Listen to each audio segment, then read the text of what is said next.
Namaskar, Pranam, and a very warm welcome to my YouTube channel. I'm RVD, and let's go ahead with the next video of my playlist, Placement Interview Questions in C Programming. We have done a lot of fundamentals so far. We have completed up to the operators concept, and in this video, we'll be looking at input-output in C. So the question here is, what are the functions for input-output in C? So in this particular video, we'll be looking at the outline, which comprises of variety of functions we have in input and output. And then for maybe individual subtopic, we'll be coming up with further videos. Okay, so let us get started, because this is a topic which is now left to complete before we start with small programs. So once the topic of input output is completed, we will be in a position to start with small programs which will be comprising of pure processing techniques. Fine, so let's go ahead to understand what are the input output in C. Okay, so as I said, in this particular video, I'll be giving you the outline, okay, of input and output. So to start with, okay, if you look at the variety of formats, okay, we would be having a formatted input output. But if you look at a particular typical format, it will be called as unformatted input output. And your C provides both. So let's look at them step by step. To start with, if I want to learn or if I want to accept a character from the user, I've got a function called getChar. Okay, so getChar, as the name suggests, it will be for accepting a simple character from user.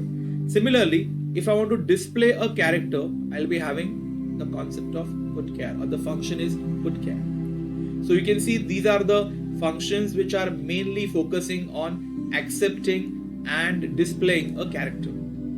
So I want to deal with simple character, like suppose I want to ask user, enter maybe the first letter of your name, just as a curiosity maybe, or just to put it as an example for getChar. So if I do that, I would be expecting only one character from the user, so I can use getChar. You can clearly see very rarely this particular type of functions would be used, but they are being provided by C as very basic, very fundamental and unformatted input output. Okay, that is because they do not go for all formats, rather they go for a specific format. Okay, similarly, if I want to work with strings, now even though we haven't seen what are strings and how they can be stored, we will be actually having a set of videos on strings where we'll be learning about the basics of strings, we'll learn about the fundamentals, how to store and so on as we'll go ahead. But as a concept, we at least know that string is a group of characters. So the function that we have to accept a character cannot be used to accept a string. Okay, so for accepting a string, we have getS function, stands for get a string, and for displaying a string, you might have guessed it by now, you will be having a putS function. Okay, mind you, we will not be learning these functions here, we'll be learning them in strings, because to know how getS works and what sort of input it takes and how it stores, you require to have a knowledge of strings.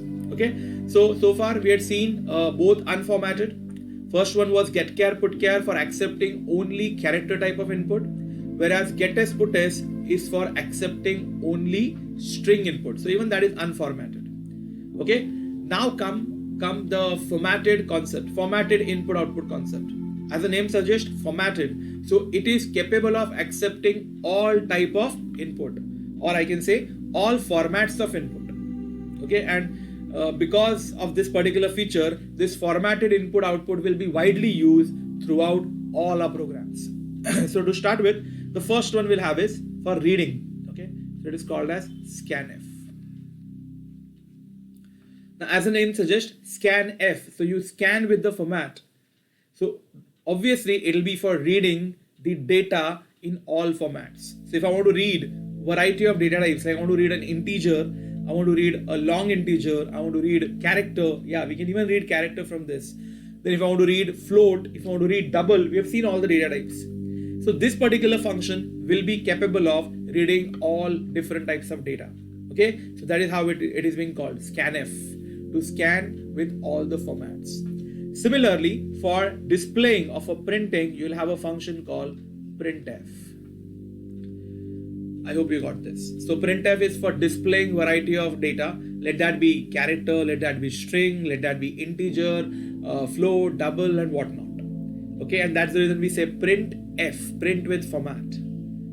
Okay, so now let us talk about where are they present. Now before that, let us categorize. I've already said these functions are called unformatted IO. Okay, it is unformatted input output, whereas these functions are called as formatted IO. And why is it so? All of you are already clear with, because formatted IO works with all formats. Unformatted are specifically meant for a single format. Now, where all these functions are available? First of all, what are they called? They are called library functions. In our previous videos, if you remember, one of the video was on math library, okay, where we had introduced the concept of library functions. We have even understood that the library functions are collected together in a file called header file, and a particular header file will have particular set of functions, like mat.h, which was a header file over there, used to contain all the mathematical functions. Similarly, we will have all these functions combined in a single header file, which will obviously deal with input output in C, and hence the name of that header file. So all these functions are available, okay, in a header file called stdio.h. Now you know why .h? .h stands for header file. Okay, so the extension is .h. stdio stands for standard input output. Are you getting that? So that is the basic concept of header file. So if you want to work with any of them, as I already said, maybe I'll show you a couple of examples after, maybe in the coming videos, how to work with getchar and how to work with putchar. Okay, so there also we require to work with stdio.h. Also, when I work with scanf or printf, if I use scanf and printf, I have to include stdio.h. Now, how the file will be included in my program, how the header file will be included in my program, all these things I'll be explaining when I go for a very small, simple program. Okay, so don't worry about that. Along with this, maybe I can take a chance for introducing the conio.h file also, even though whether to use this or not varies depending on what sort of compiler you're using. But we have a two specific function like clr.scr, and we have a function called getch. Now clr.scr stands for clear screen. So generally when we are working like in an environment where we display the output on a separate screen, or maybe on a screen of the system itself, we would like to clean the screen so that the previously printed output or maybe any other stuff will not be visible or will not be mixed with our output.